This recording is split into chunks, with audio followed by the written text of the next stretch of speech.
자, 우리가 지난 시간에는 마음의 어떤 벽을 깨는 작업을 했어. 기독교의 이야기를 듣기 전에 나 이 부분 정말 궁금하다. 이거 해결 안 되면은 기독교를 못 듣겠다. 그래서 그런 벽을 무너뜨리는 작업을 했고, 그래서 오늘부터는 본격적으로 성경 혹은 기독교에 대한 얘기를 할 거야. 그런데 여전히 문제는 사실 남아 있지. 뭘까? 이게 그냥 나와 무관한 얘기 같거든. 아니, 뭐 성경 좋은 얘기인 거 오케이 뭐 알겠는데, 그리고 뭐 목사들 다 나쁘지 않다는 거 오케이 다 알겠는데, 뭐 어쨌든 이제 막 그런 얘기 할 거 아니냐. 뭐 하나님이 뭐 하늘나라에서 이런 얘기 할 건데 이건 너무 우리랑 무관한 얘기 아니냐. 솔직히 이게 그리스 로마 신화나 당구 신화나 다를 게 뭐냐. 그러니까 공통점은 뭐 재밌는 얘기까지라고는 할 수 있겠지만 이것들이 우리 삶과 밀접하다라고 할 수는 없겠지. 뭐 그리스 로마 신화에서 뭐 올림푸스에서 신들이 뭐 싸우고 어쩌고 그게 나랑 뭔 상관. 뭐 당군 신화도 뭐 우리의 조상이라고는 하지만 사실 다 알고 있지. 그냥 어떤 민족 형성하는 과정에서 만든 이야기란 거. 그게 나랑 직접적인 연관이 있다라고 말을 하기 어려운 것 같은데 내가 굳이 이 얘기를 왜 들어야 되냐?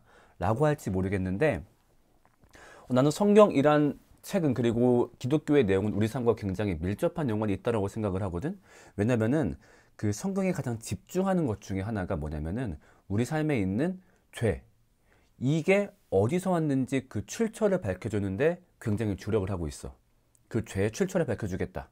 자, 근데 이게 왜 중요하냐면은, 우리가 그동안 봐왔지만, 우리 안에 악함이 분명히 있지, 그치? 뭐 정말 부정할 수 없는 비유로 같이 우리 이걸 공부했었는데, 우리 안에 분명히 악함이 있어.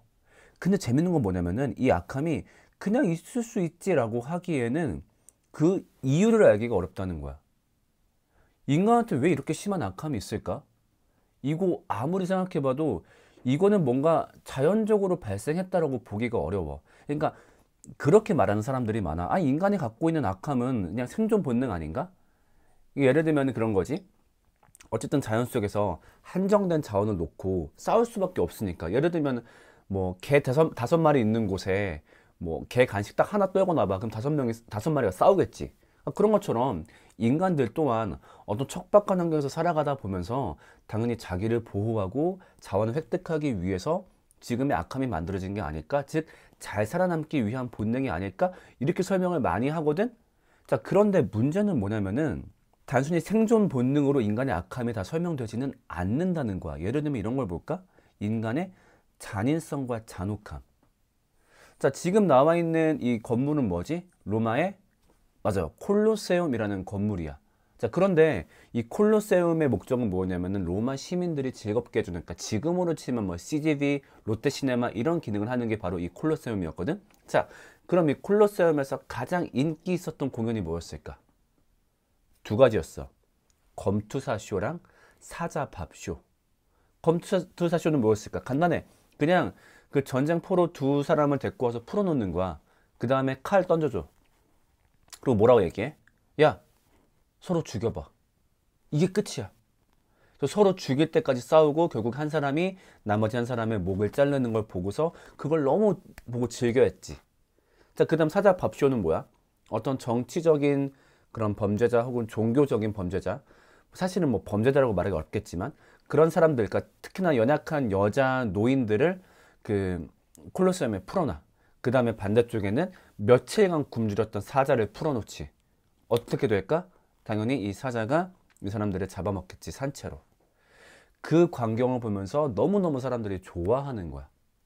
자, 그럼 이게 생존 본능하고 무슨 연관이 있지? 누군가의 고통을 단순히 바라보면서 즐기는 건 생존 본능과 관련이 없고 오히려 어찌 보면 생존 본능과 역행하는 거기도 해. 나랑 비슷한 위치에 있는 동족이 잔인한 일을 당한다는 건 나한테 옮겨올 수도 있는 거거든. 근데 그럼에도 그런 광경을 보는 걸 좋아한단 말이지. 이거 로마 시대만의 얘기일까? 오늘날도 똑같지. 오늘날 벌어지고 있는 악플들 혹은 어떤 누군가의 삶이 나락으로 떨어지고 그런 것을 보면서 다 같이 즐거워하고 쾌감을 느끼는 반응들. 옛날에 그거 있었어. 옛날에 그 김계란이 만들었던 가짜 사나이 2가 문제가 생겼을 때 그 김계란이 충격받았던 댓글이 있었어. 그게 뭐였을까? 야, 김계란 언제 자살하냐? 그러니까 누군가가 목숨을 끊는 사건 또한 어떤 흥미의 관점으로 사람들이 바라보는 거지. 자, 그 다음 또 뭐가 있을까? 우리 안에 있는 성적인 욕망이 있거든? 자, 물론 성 욕구는 굉장히 좋은 거야. 그치? 우리 어떤 뭐 동물적인 관점으로 얘기한다면 우리가 갖고 있는 개체수를 번식하는 데 도움을 주는 본능이기도 하고, 또 어떤 가정적 차원에서 얘기해 본다면은 가정 구성원들 간의 사이를 돈독하게 해주고 굉장히 아름다운 결실을 맺게 해주는 게 바로 성욕구지. 근데 이 성욕구가 어떤 올바른 관점을 넘어서서 무분별하게 사용하고 싶은 본능이 대부분의 인간들이 갖고 있어. 근데 이것도 역시 생존 본능으로 설명하는 사람들 많이 있지. 그러니까 종족 번식을 많이 하기 위해서 어떤 성적인 욕구가 막. 자, 그런데 그게 근거라고 한다면은 성적 기능을 상실한 사람들, 나이 들어서 더 이상 이제 생리를 하지 않는다든가, 아니면 남자 같은 경우도 뭐 외적인 수술이 되었든 선천적인 이유가 되었든 어떤 종족 번식의 기능을 더 이상 하지 못하는 사람들도 성적인 문란함에 빠지는 경우가 많지. 이건 잘 설명이 안 되는 것 같아. 그리고 또 그것도 있을 거야. 뭐 예를 들면 어떤 남자 노인을 얘기해보자. 남자가 이제 늙어서 힘이 없게 되면은 반드시 그 가족 구성원의 양육, 그 보살핌을 받아야만 생존할 수 있어. 그치? 그리고 이 가족 구성원에게 잘 보이기 위해서는 내가 무분별하게 내 성욕구를 활용하면 안 돼. 그러니까 쉽게 말해서 바람 피면 안 돼. 걸렸다간 쫓겨나고 나 이제 나 스스로 지킬 힘이 없거든.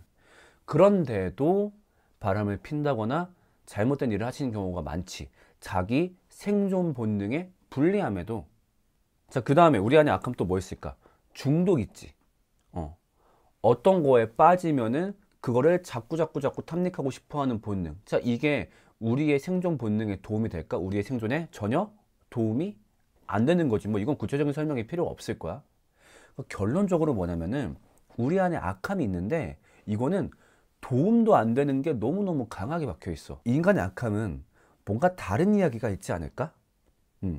진화적 관점으로 생물진화적, 사회적 관점 혹은 생물학적으로도 되게 설명이 잘 안 돼. 이거 뭔가 인간이 만들어질 때 어떤 사건이 있었던 게 아닐까? 애초에 인간한테는 그런 본능이 있게끔? 자, 그런데 성경이 바로 그 죄의 출처를 설명하는 책이지. 성경 말씀 구절 중에 하나 읽어볼게. 성경에 이렇게 기록되어 있습니다. 의인은 없다, 단 한 사람도 없다. 자, 그런데 인간의 악함에 대해서 이렇게나 단적으로 설명하는 책이 많이 없어. 대부분은 인간이 가지고 있는 어떤 잠재력 혹은 선한 사람들의 이야기, 그런 걸 담고 있는 책이거든. 근데 성경은 단적으로 말해. 의인은 없다. 모든 인간은 죄인이고 얼마나 그 죄를 잘 감추냐의 싸움인 거지, 모든 사람 안에는 자기가 통제하기 쉽지 않은 악함이 들어있다라고 설명해. 인간의 죄에 대해서 꽤나 정확하게 얘기하고 있는 책이지. 그리고 동시에 우리가 지난 수업 중에 보았던 죄뿐만 아니라 사망의 출처를 언급하고 있기도 해. 그렇다면 인간에게 왜 사망이 들어왔는가? 근데 이 성경에 따르면 그 원인 또한 죄였다고 해. 같이 한번 읽어볼게. 죄가 세상에 들어오고 죄로 말미암아 사망이 들어왔나니. 결론적으로 성경이라는 책은 죄와 사망의 원인을 알려주는 책인 거야. 그리고 동시에 이 두 가지의 해결을 말하는 책인 거지. 지난주에 읽었던 구절이지만 같이 한번 더 읽어보면은 예수께서 당신을 죄와 죽음에서 해방하여 주었기 때문입니다. 우리가 지금 현재적으로 겪고 있는 고난의 원인을 말해주고 그 고난의 해결을 말해주는 책이야. 우리 수업 때 봤잖아. 우리의 행복이 얼마나 이 두 가지 파도, 악함과 죽음에 쉽게 휩쓸리는지. 그래서 여기에 대해서 꽤나 정확하게 진단을 하고 있고 그것에 대한 해결을 말하는 책이기 때문에 너무 뜬금없는 얘기라 생각하지 말고 한번 들어보면 좋을 것 같아. 자, 지금부터 본격적으로 성경의 이야기를 한번 해볼게. 자, 성경에서는 하나님이 세상을 창조했다라고 얘기를 해. 우리 지난 시간에 보았듯이 세상이 어떤 신적 존재에 의해서 창조됐다는 걸 믿는 게 그렇게까지 허망하진 않다고 우리가 같이 봤었어. 자, 그런데 그 창조주가 있다라고 한다면 아마 분명히 선한 존재일 거야. 왜 그럴까? 너희들도 굉장히 많은 상식을 통해서 알고 있겠지만은 우리가 알고 있는 자연의 원리, 우주의 원리는 굉장히 질서적이고 원리에 입각해 있어. 그치? 365.251로 지구가 정확하게 순환을 하고 있고 달과 지구의 공전주기와 자전주기가 정확하게 일치하고, 이런 질서와 원리의 한치의 어긋남이 없게 만들어져 있거든. 자, 근데 우리가 일반적으로 선한 사람을 어떤 사람이라 그래? 질서와 원리를 잘 따르는 사람을 선한 사람이라 하지. 그렇기 때문에 이런 시스템을 만든 존재도 분명히 선한 존재였을 거야. 맞아. 원래는 이 땅에 죄와 사망이 없는 상태였어. 자, 그런 상태에서 하나님이 인간을 창조합니다. 자, 질문. 왜 그랬을까? 하나님은 사랑을 나눈 존재가 필요했다라고 성경은 얘기를 해. 단순히 로봇처럼 어떤 존재를 뿅 만들고서 니들끼리 살아 이게 아니라 능동적으로 서로 감정을 교환하고 사랑을 나눌 수 있는 존재를 위해서 이 인간을 만들었다라고 얘기를 해줘. 그 하나님이 이 인간을 만들고 나니까 너무너무 보기 이쁜 거야. 아, 너무 예뻐. 진짜 최고. 심장 부셔 막. 아우. 왜냐면은 애초에 사랑하기 위한 존재를 만들었기 때문에 하나님은 정말로 이 인간이 사랑스러우셨다라고 그래. 자, 그러면서 이 인간에게 이 지구의 모든 전권을 맡기게 돼. 이 모든 자연을 네가 관리하고 점검하렴. 이 모든 것은 너의 것이란다. 자, 그러면서 하나님이 이 인간들에게 또 준 게 있는데 아마 여러분들도 잘 알고 있는 걸 거야. 바로 선악과를 줘. 선악과. 자, 근데 선악과를 주면서 뭐라고 말씀하시냐면은, 자, 아담아, 내가 너한테 모든 걸 다 줄 텐데 이 선악과만큼은 먹지 말아줘. 이걸 먹는 순간 너하고 내 관계는 끝이야. 자, 근데 이런 어떤 전래동화에서 대부분 이런 식의 금기가 등장하면은 벌써부터 우리는 결론이 예상이 되지. 약간 그런 거 있잖아. 저 전래동화에서 서방님 뭐 절대 제가 자고 있을 때 제 방문을 열어보시면 안 됩니다. 분명히 열지. 뭐 그런 것처럼 뭔가 되게 불안해. 아, 왜 이거를 줘가지고 그냥 안 줬으면 문제 없을 텐데 왜 굳이 이거를 줬을까? 자, 그런데 이 선악과라는 것은 아담과 하나님의 관계에 있어서 반드시 필요한 거였어. 왜 필요했을까? 자, 이렇게 한번 예를 들어볼게. 자, 어떤 남자가 있었어. 굉장히 순진하고 순수한 남자야. 자, 이런 남자가 누구를 사랑했냐? 되게 못된 여자를 사랑하게 된 거야. 봤는데 너무 예뻐. 그래서 너무 예뻐가지고 정말 자신의 모든 걸 다 바치고 싶을 정도로 어떤 사랑하는 여자를 만난 거야. 그래가지고 막 쫓아다니면서 구애를 한 거지. 제발 저하고 한 번만 사귀어주세요. 너무 예쁘신 것 같아요. 한 번만. 막 쫓아다니니까 이제 이 여자도 딱 생각이 든 거야. 그래서 얘 봐라. 되게 바보 같고 지금 나한테 완전 빠져 있거든. 얘 잘 구슬리면은 뭔가 내가 얻어낼 수 있을 것 같아. 그래가지고 뭐 그래요. 내가 사귀어줄게요. 그래가지고 이 두 친구의 관계가 시작이 된 거야. 사귀면서 이 여자친구가 막 남자친구한테 별걸 다 요구하기 시작한 거지. 나 오빠 나 이번에 핸드폰 바꿔줘. 나 아이패드 사줘. 뭐 걸어가다가 나 저거 예뻐. 저거 사줘. 그러니까 남자가 다 늘어주는 거야. 그래. 알았어. 막 사주고. 근데 나중에 막 돈도 모자라. 그래서 여자친구 사주려고 막 알바까지 하는 거야. 그래서 내가 백 사왔어. 이거 내 2달 알바 월급 모은 거야. 막 이 정도로 막 이제 여자친구한테 다 해준 거지. 자, 근데 여자친구가 이런 물건만 요구하는 게 아니라 되게 막 이상한 것도 요구하기 시작하는 거야. 자기야, 나 이번에 친구들이랑 여행 가기로 했어. 그래. 거기 남자는 없지? 아니, 남자 있는데? 3대 3인데? 그래? 그러면 방은 몇 개 잡을 거야? 3개가 아니라 2개 맞겠지? 그런 거 왜 신경 써? 지금 집착하는 거야? 아니야. 제발 헤어지지 말아줘. 집착하지 않을게요. 이런 식의 관계가 계속 되는 거지. 그래가지고 정말 다른 사람들이 봤을 땐 말도 안 되는 요구도 다 들어주는 거야. 왜냐면은 이 남자가 이 여자를 너무너무 좋아했거든. 그러니까 헤어지기 싫으니까 모든 요구를 다 들어준 거야. 자, 그런데 어느 날은 여자가 심지어 이런 요구까지 해. 오빠, 나 살고 있는 원룸 불편해. 나 오피스텔 갖고 싶어. 오피스텔 사줘. 그거 얼마 안 한대. 한 달에 월세 60만 원만 내면 된대. 그거 내줄 수 있지? 매달 60만 원? 사실 이건 너무 큰 요구거든. 근데 남자가 너무너무 고민한 거야. 근데 이 바보 같은 남자가 결국에는 그 새벽 알바까지 늘려가지고 그걸 해준 거야. 오피스텔을. 자, 그래서 이 오피스텔을 주면서 남자가 굉장히 중요한 말을 해. 자기야, 내가 오피스텔 마련해 왔어. 그러니까 나랑 헤어지지 말아줘. 근데 있잖아, 자기야. 이것만큼은 지켜줘. 뭘까?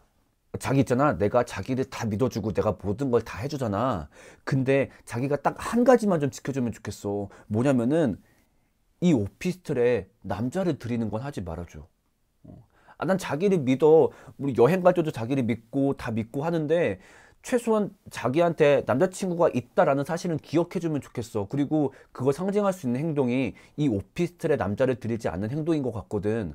그래서 자기가 날 정말 기억해주고 이 모든 걸 내가 해줬다라는 걸 인정한다면은 이 부탁 한 가지만 들어줘. 나머진 다 해줄게. 그냥 이 오피스텔에 남자만 들이지 말아줘. 자, 그럼 여기에 대해서 이 여자가 너무하네. 왜 이런 것까지 간섭해? 이렇게 말을 할 수 있을까? 아니지. 그건 부당하지. 왜냐면 얼마나 많은 걸 해줬는데. 그리고 남자친구 말이 맞지. 분명히 이걸 남자친구가 해줬으면, 그리고 자기도 남친이 있는 사람이면은 이 집에 남자를 들이면 안 되는 거겠지. 그러니까 그거를 기억해야 이 여자도 떠올릴 거야. 맞다. 내 자유에는 한계가 있구나. 나는 남자친구와 교제하고 있고, 그리고 남자친구가 베풀어진 걸 갖고 있기 때문에 정말 내 마음대로 해서는 안 되는 거구나. 그거를 기억할 수 있는 장치가 바로 이 남자가 여자한테 한 부탁이었을 거야. 그리고 선악과 또한 같은 기능을 하고 있었어. 그러니까 아담이 모든 것을 가지고 있고 아담이 마음대로 모든 걸 할 수 있었지만은 그래도 아담은 하나님의 존재를 기억해야 됐거든. 아, 맞다. 이 모든 것들은 하나님이 주신 것이고 그분은 나랑 사랑하기 위해서 나에게 모든 걸 주신 거지. 그래서 나는 그분을 기억해야 되고 그분과 사랑을 나누어야 되지. 즉, 나에게는 아버지가 계시구나. 내가 이 세상의 짱이 아니구나. 를 기억할 수 있는 최소한의 한계가 바로 이 선악과였어. 그래서 이걸 바라보면서 기억하는 것이, 아, 맞다. 내가 여기에 짱이 아니야. 자, 그런데 하나님이 인간에게 선악과를 주실 때 동시에 같이 주신 게 있어. 그게 바로 뭐였을까? 바로 자유의지였어. 이건 뭘까? 하나님을 따를 수도 있고 하나님을 따르지 않을 수도 있는 권한을 이 아담에게 하나님이 주셨어. 왜 굳이 불안하게? 그냥 아담을 묶어놓으면 안 됐나? 아니, 그러면 안 됐어. 왜냐면 하나님은 아담을 사랑했었거든. 그리고 이 사랑에는 자유의지가 반드시 필요하거든. 자, 이렇게 한번 얘기를 해볼까? 자, 너희가 안타깝게도 연애를 40살 때까지 못한 거야. 어떻게? 아, 그래, 가정이니까 진지하게 듣지 말고, 아, 진짜 그렇다는 얘기가 아니라 좀 있으면 생길 거야. 걱정하지 마. 그냥 가정하자는 거야. 그치? 너희가 아무튼 40살까지 연애를 못하니까 너무너무 외로운 거야. 근데 걱정하지 마. 미래기술에 드디어 로봇 남친, 로봇 여친이 개발된 거야. 굉장히 싸게 15만 원이면 살 수 있어. 그래가지고 40살 된 너희가 너무 외로우니까 가가지고 로봇 여친을 막 들고 온 거야. 하면서 집에 세워놓고 나도 이제 여친 생겼다. 그래가지고 이 여친을 딱 키니까 뾰로롱 눈 떠지는 거지. 근데 여친이 뭐라고 말해? 당신이 제 주인님이군요. 저 주인님을 사랑합니다 라고 말을 하는 거야. 너무 기분이 좋아. 나 사랑한대. 근데 로봇이 눈만 마주치면 똑같은 말을 해. 사랑합니다. 알았어. 사랑합니다. 알았어. 사랑합니다. 알았다고. 점점 현타가 오기 시작하는 거지. 왜 그럴까? 이 로봇이 하는 사랑 얘기는 진심일 리가 없기 때문이지. 왜냐하면 애초에 그렇게 프로그래밍 되어 있으니까. 이 로봇은 무조건 자신의 주인에게 사랑한다 라고 말을 하게 설계가 되어 있기 때문에 얘가 하는 말은 진심이 아닐 거야. 그냥 자기가 설계된 원리를 따라가는 거지. 이 로봇의 사랑 고백이 진심이려면은 뭐가 필요할까? 바로 자유의지가 필요하겠지. 예를 들면 뭐 자유의지 업데이트 버전 나왔어. 딱 설치했더니 이 로봇은 이제 선택할 수 있는 거야. 자기 주인님을 무조건 사랑하는 게 아니라 다른 사람들도 사랑할 수 있고 뭐 누구든지 만날 수 있는 거지. 자, 그런데 이 로봇이 그렇게 얘기해. 주인님, 저는 이제 자유의지가 있는데 저는 그 어떤 다른 사람들을 만나봐도 다른 사람들은 다 싫고 저는 주인님이 좋아요 라고 한다면은 그건 진짜 사랑 고백이라고 할 수 있겠지. 그러니까 그것처럼 자유의지는 사랑의 필수 조건이야. 그래서 하나님은 아담을 만들 때 로봇을 만들고 싶지 않았어. 그냥 무조건 날 사랑하는 그게 아니라 아담아, 너의 의지로 나를 사랑해주면 좋겠어. 너를 막 만들 수 있어. 프로그래밍 해가지고 무조건 날 따르게. 근데 그거는 너의 마음이 아니잖아. 너에게 나를 따를 수 있는 권한도 따르지 않을 수 있는 권한도 줄게. 그 상태에서 너의 의지를 가지고 나를 사랑해주면 좋겠어. 이게 하나님이 아담에게 선물했던 거야. 이게 바로 하나님이 아담에게 선물했던 자유의지야. 자, 그렇다면 아담은 이 자유의지를 갖고 하나님을 따르기를 선택했을까? 하나님을 배반하기 선택했을까? 안타깝게도 아담은 하나님을 배반하는 선택을 합니다. 그 결과로 선악과를 따먹고 말지. 자, 근데 아담이 선악과를 따먹을 때 아담을 유혹했던 말이 있었어. 자, 그 뱀이 와서 아담에게 유혹을 하는데, 물론 여기서 뱀은 실제 동물의 뱀을 의미하는 건 아니야. 이 뱀이 아담에게 뭐라고 얘기하냐면은, 야, 너 저거 먹잖아. 너 저거 먹으면은 하나님처럼 될 수 있어. 아담이 그 말에 혹한 거야. 이걸 먹으면 하나님처럼 될 수 있다고? 이 모든 걸 나에게 주었던 그 힘을 내가 가질 수 있다고? 자, 아까 이 남친 여친 비유로 얘기해 볼까? 자, 남친이 이 여친에게 오피스텔을 해줬더니 이 여자가 무슨 생각을 하냐?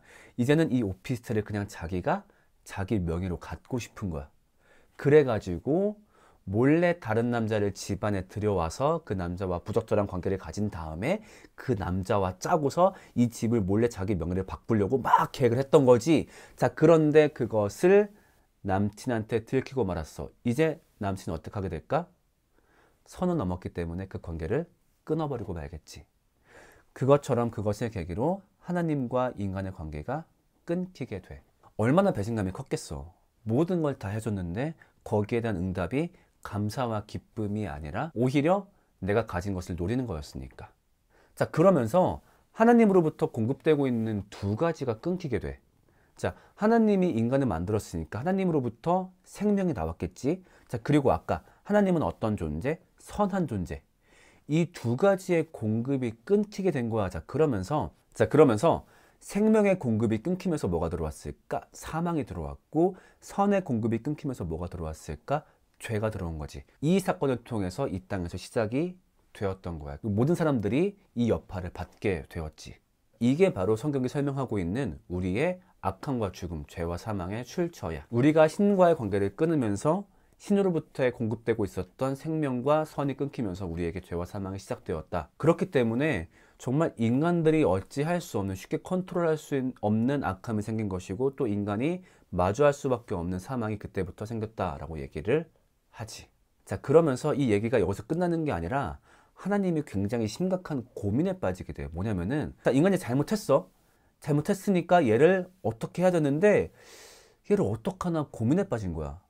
왜 고민일까? 그냥 벌하면 되잖아. 아니, 내가 만든 피조물이 내 자리를 노리려고 했어. 너무 간단해. 그냥 벌하면 돼. 자, 그런데 벌하자니 너무 사랑해. 여기에 합당한 처벌을 하는 건 사실 얘를 없애거나 죽이는 방법밖에 없거든. 너무 큰 잘못이니까. 그런데 그렇게 하자니 이 존재를 너무 사랑하는 거야.